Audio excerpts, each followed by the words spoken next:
నమస్తే, welcome to my channel SC candles. ఈరోజు ఒక చిన్న ఫన్ ఫ్యాక్ట్ గురించి మాట్లాడుకుందాము. క్యాండిల్స్ రిలేటెడే. బట్ ఏంటంటే ఇది కొంచెం వినడానికి గమ్మత్తుగా ఉంటుంది.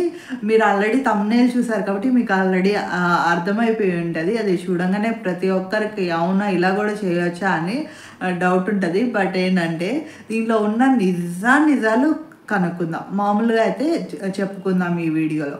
Okay, once again welcome to my channel. ఇప్పుడు వీడియోలోకి వెళ్ళిపోదాం.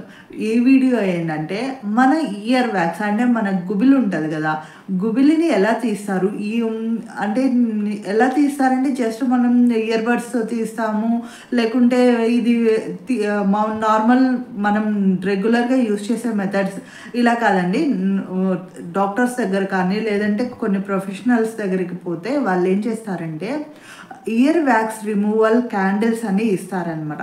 అది జస్ట్ ఎలా ఉంటుందంటే మన పెన్నులా ఉంటుంది, జస్ట్ లాంగ్ ఉంటుంది, అది రౌండ్ లోపలంతా హోల్లా ఉంటుంది, జస్ట్ ఒక లేయర్ ఇప్పుడు స్ట్రా లెక్కన ఉంటుంది అనమాట. అది కాకపోతే ఆ స్ట్రా అనేది మామూలు ప్లాస్టిక్ కదా, ఇక్కడ ఏంటంటే వ్యాక్స్ ఉంటుంది అనమాట. ఆ స్ట్రా మొత్తం వ్యాక్స్.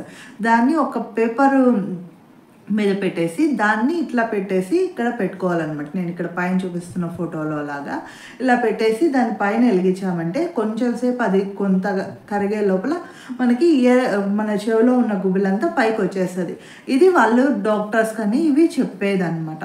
నిజంగా దీంట్లో నిజం ఉందా అంటే నిజం లేదండి, అది అంతా అబద్ధం. నిజంగా మనకి ఇక్కడ పెట్టి అంటే జస్ట్ అది లోపల పెట్టి పైనుంచి క్యాండిల్ వెలిగింగానే ఈ లోపల ఉన్న వ్యాక్స్ ఎలా బయటకు వస్తుంది చెప్పండి? అదేమన్నా మనకి ఇది ఉందా? లేదు కదా, లోపలికి ఏం కరిగి కూడా పోదు కదా. సో అలా ఏం జరగదు. అది ఏంటి మరి అక్క, అది మేము వీడియోలో చూసినప్పుడు అక్కడ కొంచెం పైకి వచ్చి ఉంటుంది కదా, వాళ్ళు తీసి చూపిస్తారు కదా అంటే జస్ట్ ఇప్పుడు మనకి ఇచ్చే ఆ ఇయర్ వ్యాక్స్ క్యాండిల్ ఉంటుంది కదా, దాని టాప్లో ఏం చేస్తారంటే బిగ్స్ వ్యాక్స్ పెడతారనమాట చుట్టూరా, చాలా తక్కువ అమౌంట్లో.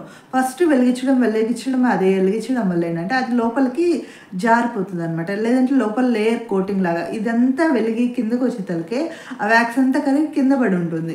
సో అదే బీస్ వ్యాక్స్ కూడా మనకి ఎల్లో కలర్లోనే ఉంటుంది కదా, మనం మామూలు గుమ్మిల్లాగా ఇలాగా దాన్ని అది చూసి మామూలుగా మనకి అది అనుకుంటాం అనమాట. కాబట్టి అదైతే కాదు, నిజమైతే కాదు.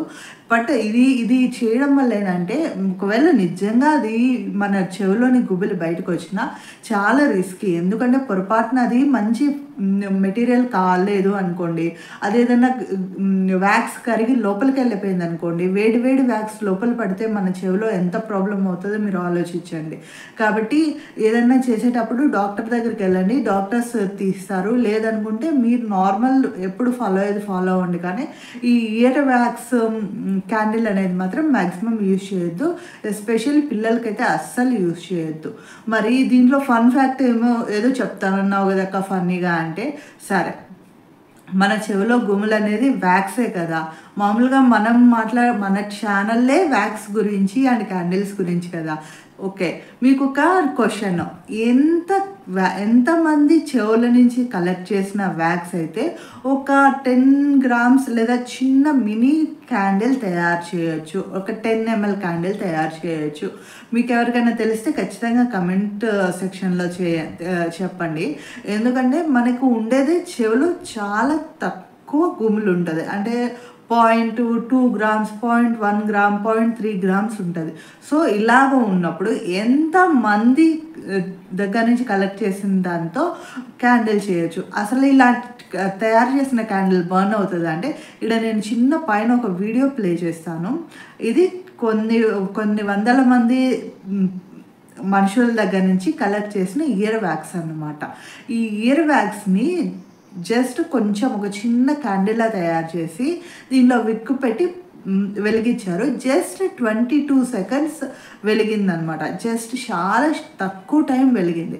దెన్ దాన్ని మొత్తం బర్న్ చేస్తే బర్న్ అయింది. కానీ ఏంటంటే ఎలా అయిందంటే నార్మల్ వ్యాక్స్ క్యాండిల్ లాగా కాదు, జస్ట్ ఒక ఫ్లేమ్ వచ్చి వెళ్ళిపోయింది అనమాట, అంతే.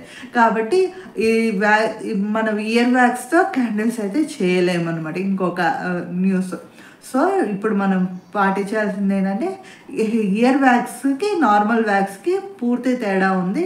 కాబట్టి మీరు ఇయర్ నుంచి వ్యాక్స్ తీసేటప్పుడు సేఫ్గా ఉండండి, సెక్యూర్గా చేసుకోండి. ఏదైనా కానీ ఎలాంటి ప్రాబ్లమ్స్ తెచ్చుకోవద్దు. ఈ వీడియో కనుక మీకు నచ్చినట్లయితే లైక్ చేయండి, కమెంట్ చేయండి. అలాగే ఎంతమంది నుంచి తీయాలో కూడా కమెంట్ చేయండి. ఖచ్చితంగా నేను చూస్తూ ఉన్నాను మీ కమెంట్స్ కోసము. Thank you so much.